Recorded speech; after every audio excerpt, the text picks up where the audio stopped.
નમસ્તે મિત્રો, તમારું સ્વાગત છે જેસ્ટી રેસિપીસમાં। આજે હું લઈને આવી છું એક ખૂબ જ સ્વાદિષ્ટ, હેલ્ધી અને અનોખી રેસિપી, કાચા કેળાનું શાક। હા મિત્રો, કાચા કેળા, પણ સ્વાદ એવો કે તમે વારંવાર બનાવવાનું મન થઈ જાય એવું। ચાલો તો શરૂ કરીએ આ ટેસ્ટી કાચા કેળાના શાકની રેસિપીને। તો સૌથી પહેલા બનાવીશું મસાલો। તેના માટે 2 ચમચી કાળી અથવા પીળી રાઈ લેશું, 1 ચમચી આખું જીરું, 10 થી 12 તીખા, 8 થી 10 કળી લસણ, 2 લીલા તીખા મરચા અને 1 નાની મીડિયમ સાઇઝની ડુંગળી લેશું। અહીં ડુંગળીની માત્રા બહુ ઓછી રાખીશું, તેથી મેં એકદમ નાની ડુંગળી લીધી છે, જેને સમારીને નાખીશું। હવે તેમાં 2 થી 3 ચમચી પાણી ઉમેરીને એકદમ સ્મૂથ પેસ્ટ બનાવી લેશું। તો પેસ્ટ એકદમ સ્મૂથ બનીને તૈયાર છે, તો તેને સાઈડમાં મૂકી કાચા કેળાને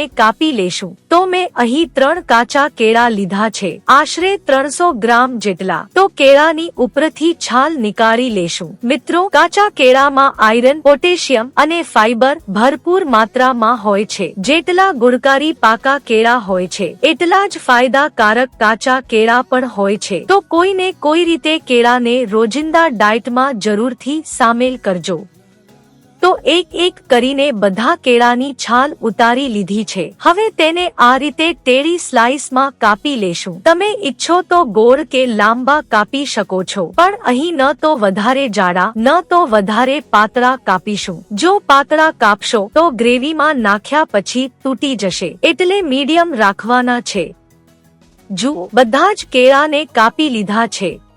તો તેમાં અડધી નાની ચમચી હળદર, અડધી નાની ચમચી લાલ મરચું, અડધી નાની ચમચી મીઠું અને 1 મોટી ચમચી ચણાનો લોટ નાખીને સરખું મિક્સ કરી લેશું। પેલા જે મસાલો બનાવ્યો હતો તેમાંથી 1 ચમચી મસાલો ઉમેરીશું, જેનાથી મસાલો કેળા પર સરસ ચોંટી જાય અને સ્વાદ પણ વધુ સરસ આવે, અને તળતી વખતે મસાલો તેલમાં છૂટો પણ નહીં પડે। કાચા કેળાનું શાક તો સિમ્પલ રીતે બનાવતા હોઈએ છીએ, પણ આ રીતે બનાવશો તો સ્વાદ પનીરના શાકથી પણ વધુ ટેસ્ટી લાગશે। જુઓ, કેળા ઉપર મસાલાનું સરસ કોટિંગ થઈ ગયું છે। તો ચાલો હવે તેને ફ્રાય કરી લઈએ। તો પેનમાં થોડું તેલ ગરમ કરીશું। તેલ ગરમ થાય એટલે કેળાની સ્લાઇસને એક કરીને નાખીશું। જેટલી તેલમાં આવે તેટલી મૂકી ભજીયાની જેમ તળી લેશું।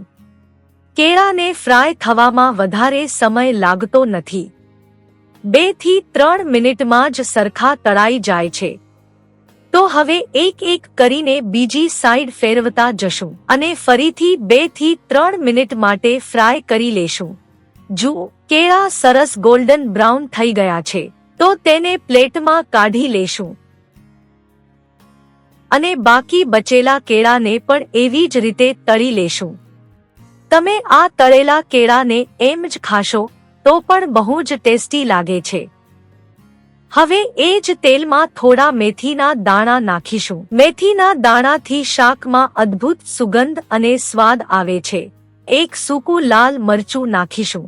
મેથી અને મરચાનો કલર ચેન્જ થાય એટલે તેમાં પીસેલો મસાલો નાખીને 2 મિનિટ માટે ચડવા દેશું અને જારમાં થોડું પાણી ઉમેરી બચેલો મસાલો પણ કાઢી લેશું, જેથી મસાલો વેસ્ટ ન જાય। હવે તેમાં 1/4 ચમચી હળદર, 1 ચમચી કાશ્મીરી લાલ મરચું અને 1 ચમચી ધાણા જીરું નાખી મીડિયમ ફ્લેમ પર હલાવતા રહીશું, જ્યાં સુધી મસાલામાંથી તેલ છૂટું ન પડે ત્યાં સુધી।